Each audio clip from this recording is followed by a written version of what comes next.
Welcome back to my channel. We're watching Casual Geographic. Enjoy!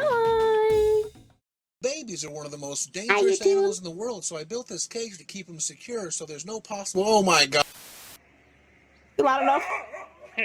Rhinos are armor-plated puppies, and I'm tired of y'all acting like they're not. I feel bad for that rhino. Not just because he clearly didn't mean to scare that dog. He'd apologize if he could. But because this ancient Chungus horse is tragically misunderstood. Are they like and big I get dogs? that they're dangerous. They're part of Africa's Big Five. And the experience of being chased by one will have you grateful to be alive. But they're also probably the only ones that'll cuddle you and let you survive. What I didn't realize is that baby rhinos have no concept of stranger danger. They're like several hundred pounds of zoomies packaged into a pachyderm, and they'll recruit whoever to join them. And I know I'm not supposed to humanize them for their good, but you're gonna have a hard time telling me I'm not watching a tank toddler trying to play with a wildebeest, and the wildebeest actually choosing to humor him. Especially since here, you can see him messing with an entire herd. That's and from the actually way his so mother got cute. everyone's This act is together, how I can dogs guarantee and you that wasn't the cats first look. time. For an animal thought to be solitary and antisocial, rhinos have an interesting habit of bonding with completely different species. How can this type of innocence be denied? That rhino could easily turn that muntjac into a wet spot, yet I'm supposed to believe this stressed unicorn's a monster? And I didn't even mention the fact that the same behemoth that can send lion prides packing Wait, what did also you say sounds that like was? a whining What lamb. was that little guy getting a pet rhino? I don't know if you should. I think once that horn grows in, maybe not. They're real cute though. Muntjac deer. Why is it called that? Why is it called that? Or is that like a place? If that's a place, then it makes sense.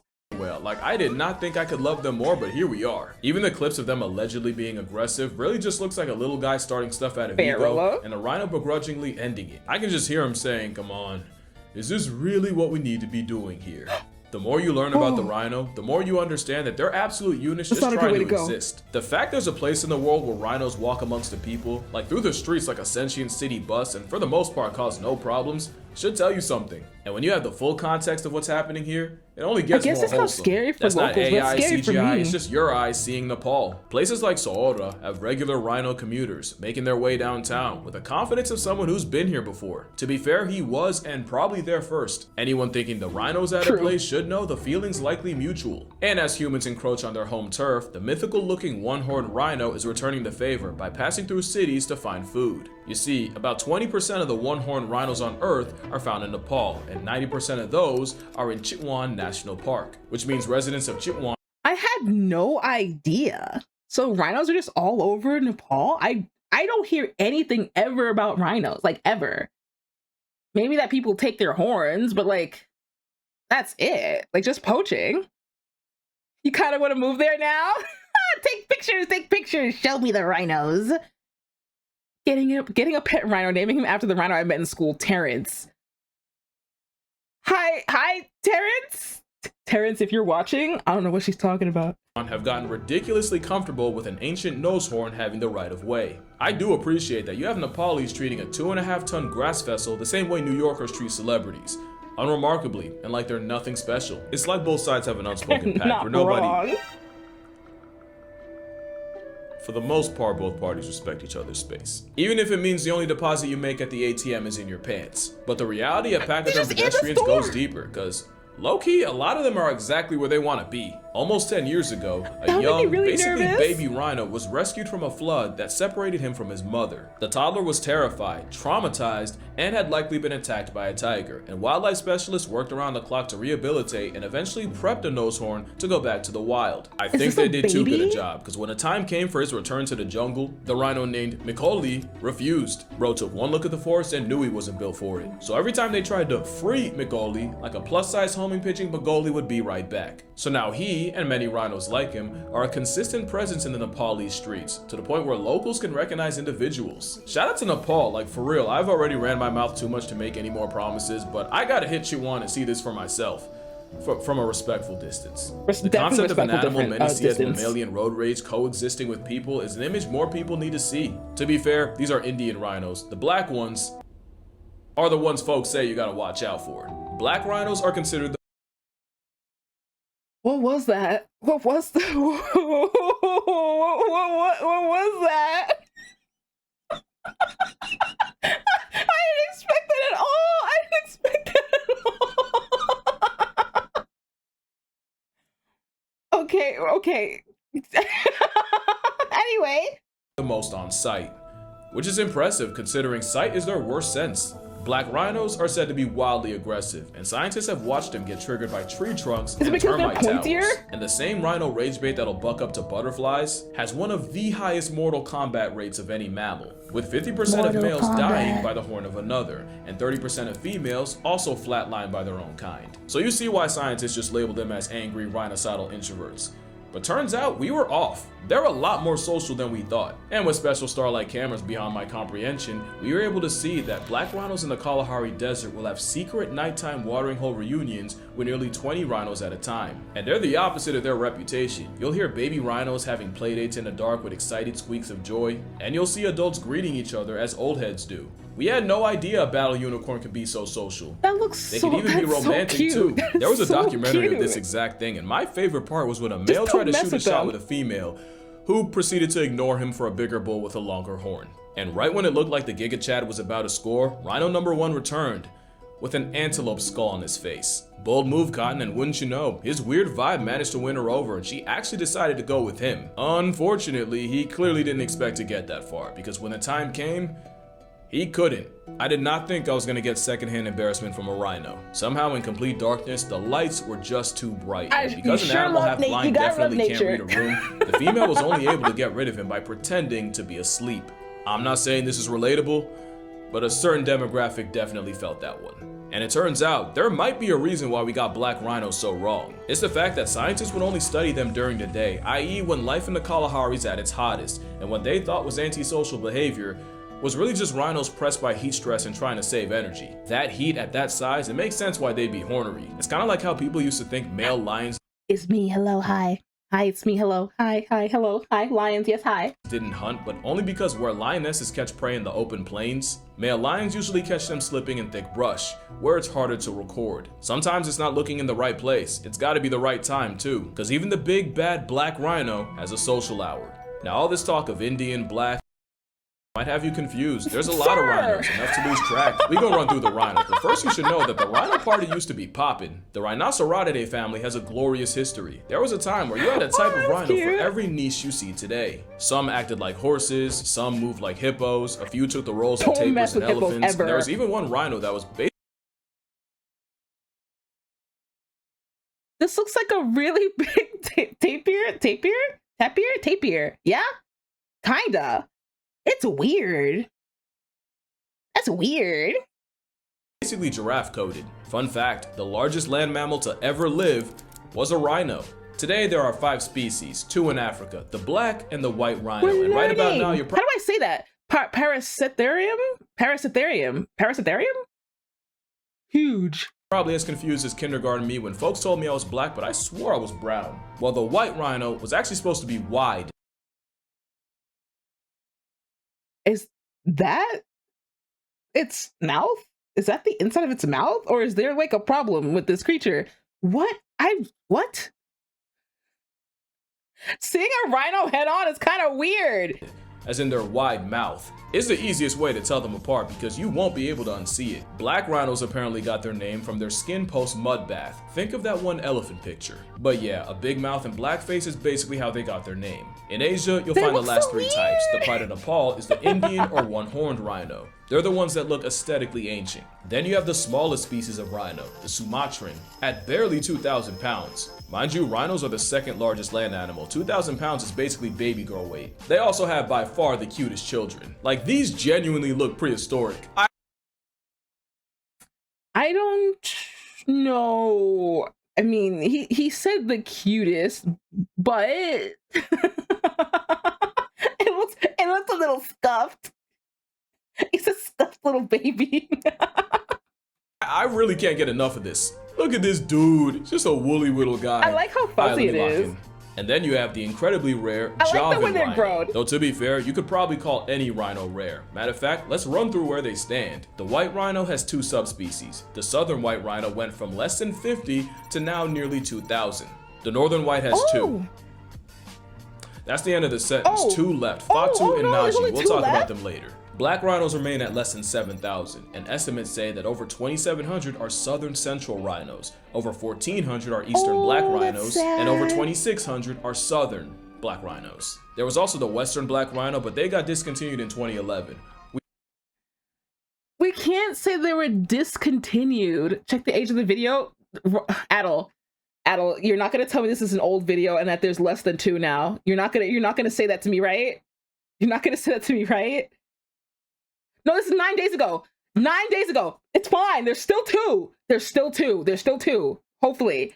We won't be seeing them again. Maybe more. The Sumatran species is said to stand at 34 to 47 left, with the northern Sumatran rhino already extinct. But allegedly, there's a tiny population somewhere in Myanmar.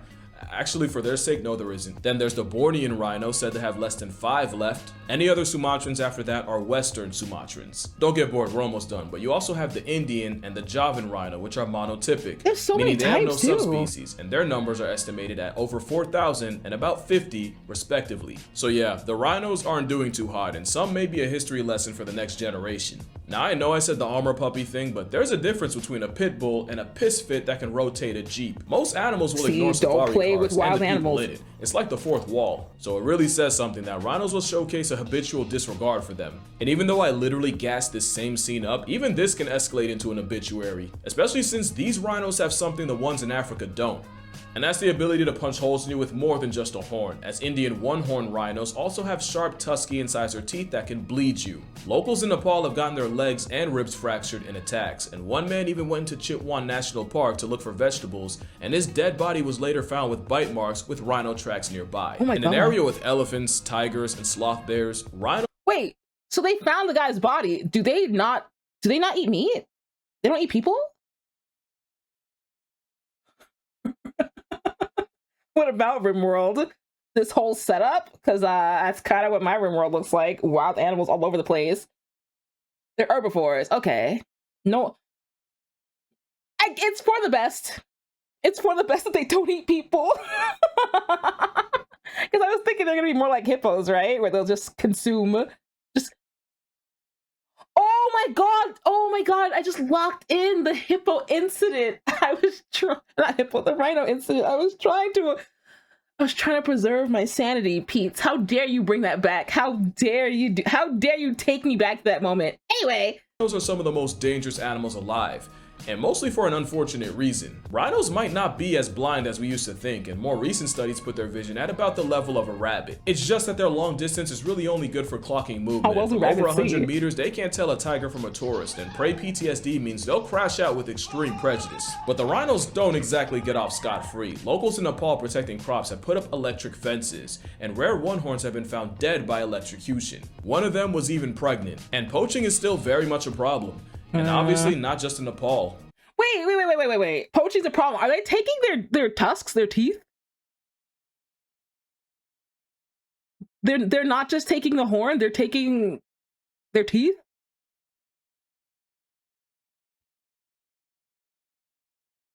That is incredible.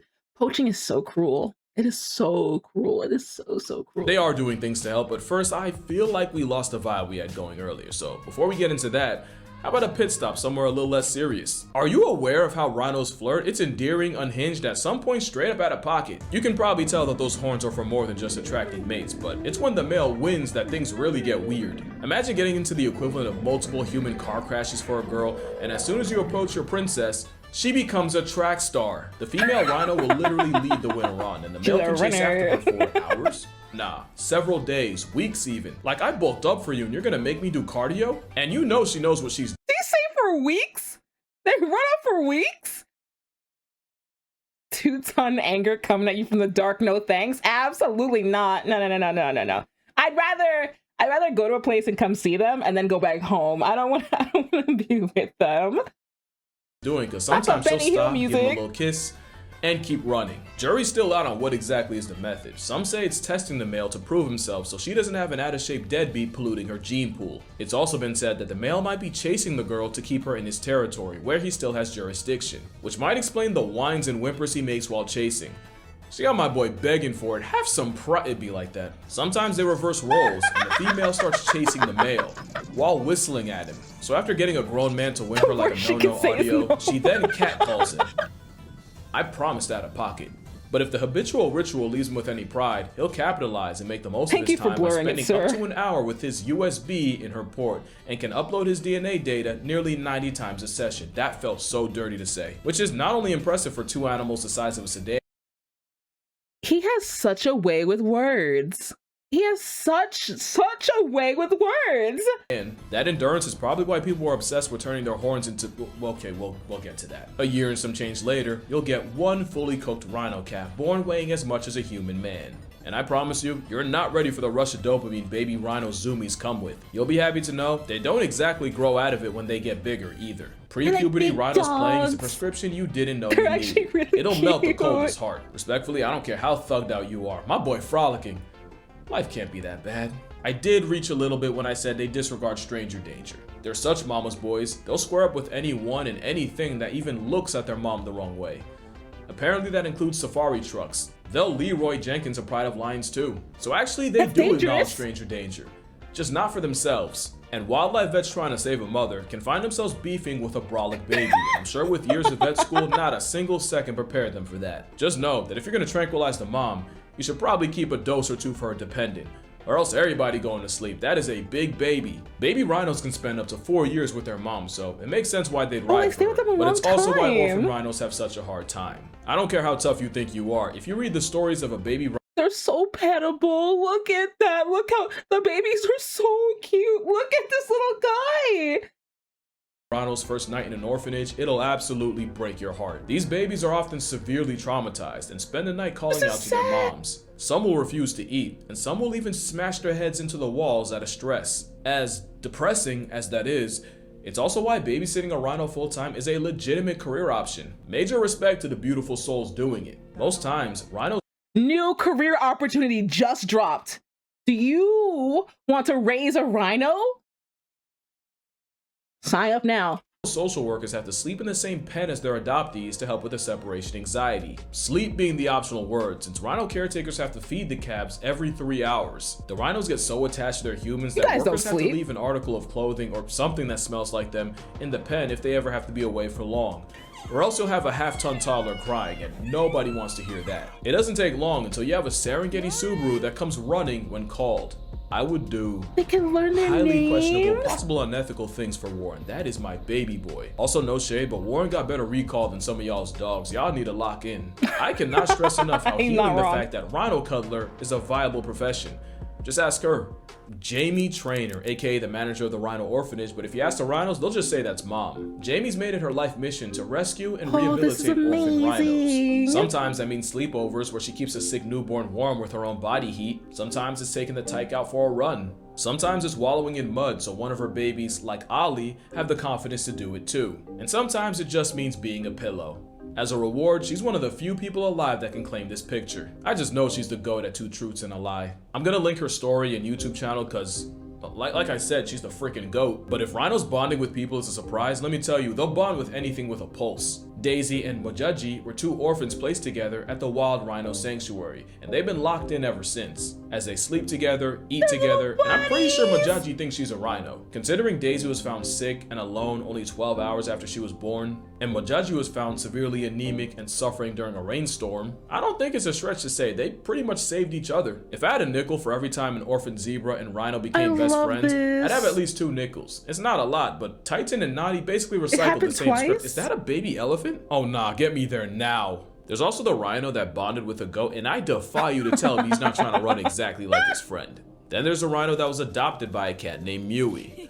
The devil works hard, cat distribution system works harder. But probably my favorite story is how a hippo and a hippo with a horn became inseparable. Charlie the hippo was found weak, premature, and abandoned by his pod at only 2 days old, and even as his health improved after joining the orphanage, Charlie was still cripplingly traumatized. So of course, caretakers gave him a friend, Makosi, another orphan left for dead, in a drought that had this works. I like that this works. I like that you can just, you know, you have this animal and you're like, I don't know if it's gonna make it. Let's give it a buddy. Let's see if it works out. And then they just be friends and they thrive and they grow up. Isn't that amazing? Isn't that amazing? I think that's amazing. Hanging by a thread. The 2 instantly became a bonded pair, and Charlie must have really felt some kind of way because he started to identify as a rhino. Hippos are normally active and eating at night and chilling in the water during the day, but Charlie would be on the clock whenever Makosi and the other rhinos were, which was daytime. More importantly, camping in the water is how hippos hide their skin from the sun. But rhinos don't mess with water like that, so neither did Charlie, even if his loyalty got him sunburnt. They had to bring in a second hippo for Charlie, not just so he'd have the second hippo was named Moomin. I like it. I like Moomin. Have another friend, but more so he'd remember who he actually is. Even with Makosi and Charlie spending more time with their own kind, they'd never go too long without checking in with each other. Both eventually graduated from Zululand Rhino Orphanage and were released into the wild, and while they probably won't be seeing each other again, they saved each other in a way that should only exist in a movie. Now I know I've been ducking the elephant in the room, but be for real, you don't need someone on YouTube to tell you poaching is bad. Not only do you have people slaughtering over 2 tons of animal for like 5 pounds of horn, they're used for things like medicine, curing hangovers, allegedly other stuff. But more importantly, as a status symbol. Brother, it's keratin. It's in your hair and nails. You literally scratch your ass with status symbols. Like nails, the rhino's horn does grow back. The problem is humans harvesting it hacked the horn from so deep, the rhino's left with a gaping nasal cavity and half its face split open. And I don't want to stay on this. I'll wait till it changes. Okay, so like, if they grow back, what's the point of digging so deep that you can't harvest it again? Like, why would you do this? Why are you maiming them? Why? People aren't going to stop peopling, right? You're going to do bad things. People are going to do bad things. But like, come on. Give it a fighting chance. Get to the root, but then let it grow back. It's simply greed. Yeah, people suck. That sucks. Have even gone as far as breaking into zoos and orphanages just to savage the rhinos there. I think we can agree poachers deserve a colonoscopy with a cattle rod, and it's not like people haven't tried everything to stop them. At one point, there was a conversation of injecting poisons and dyes into the rhino's horn to not only kill its value, but make it more detectable in airports, but that project was mostly a dud because the dyes didn't last that long and no horn was ever caught by airport scanners. A recent idea has scientists planting radioactive material into the horns to deter poaching. And you should put radioactive material into the horn of the like attached to the thing that needs to live. Like And there's the obvious option of just filing the nails down, but again, like nails, the horns grow back and have to be retrimmed every couple of years. It just feels like most of the measures are just band-aiding the symptoms and not the problem, which reminds me of the fact that violence is not the answer. But life is multiple choice, so the best action might just be fighting fire with fire. Respect ain't even the right word for what I feel for a field ranger. The name ranger doesn't even do them justice. They're straight up Marines. No plug, no sponsor, but you should really watch this movie just to see how they train. And I don't think y'all are understanding. Being a field ranger means waking up every day to a job where you can get shot on sight. They don't just love animals, they live for them, and they're willing to die for them too. Obviously the circumstances. Are these the poachers? The poachers. Circumstances aren't great, but honestly the image of an animal being protected by guards armed with assault rifles is kinda sweet. Major shout out to the rangers of the world. Special shout out to the scientists too, especially the ones trying to revive an extinct species. Like I mentioned, Najin and her daughter Fatu are the last 2 remaining northern white rhinos on Earth. The last male sedan passed away in 2018 at the ripe rhino age of 45, and to make it even worse, Najin's weak legs and Fatu's compromised uterus means neither of them can birth a baby. That should be game over for the whole species. But in 2024, scientists actually succeeded in creating the world's first IVF rhino pregnancy, just with a closely related southern white rhino. Now the hope is that if they can repeat this just with the northern whites, we might be able to buy some time for the rarest rhino. Fatu and Najin's eggs have already been harvested and sent to a lab where they added the preserved baby batter of male northern white rhinos to create a pure embryo that was then frozen. Now it's just a matter of finding a suitable surrogate southern white rhino, and if all goes well, we might just live to see a baby northern white rhino for the first time in decades. We can only hope. But yeah, that's gonna do it for this video. No, it won't, because I really can't stress how low poachers will go and how bad it can get for the people fighting against them. You know the same Zululand Rhino Orphanage where Charlie met Makosi? Well, that was only established after poachers raided the original Tula Tula Sanctuary in 2017, killing rhinos, assaulting staff, and doing things that I definitely can't repeat on this channel. They really be risking their lives to protect theirs, and they need all the support they can get, so I'm going to be donating to both Zululand and Jamie's The Rhino Orphanage. Link in the description if you'd like to as well. Who knows, you might even see me out there. Or Nepal, I was not kidding, that is a gem that I want to see for myself. But for now, drink water, hug your mother, touch grass, hug your father, give your local rhinos the right of way, do not touch them, and I'ma see y'all in the next one. I like this guy. I like this guy. Just take the poacher's horn. So context, Sir Attenborough with a rhino calf named Nikki that was born blind and raised by humans. And those sounds are from Nikki. I do hope he gets a cataract operation. It'd be marvellous if he did. He does nice videos. I never watched this guy. I like this. I like this guy. This is great. This is great.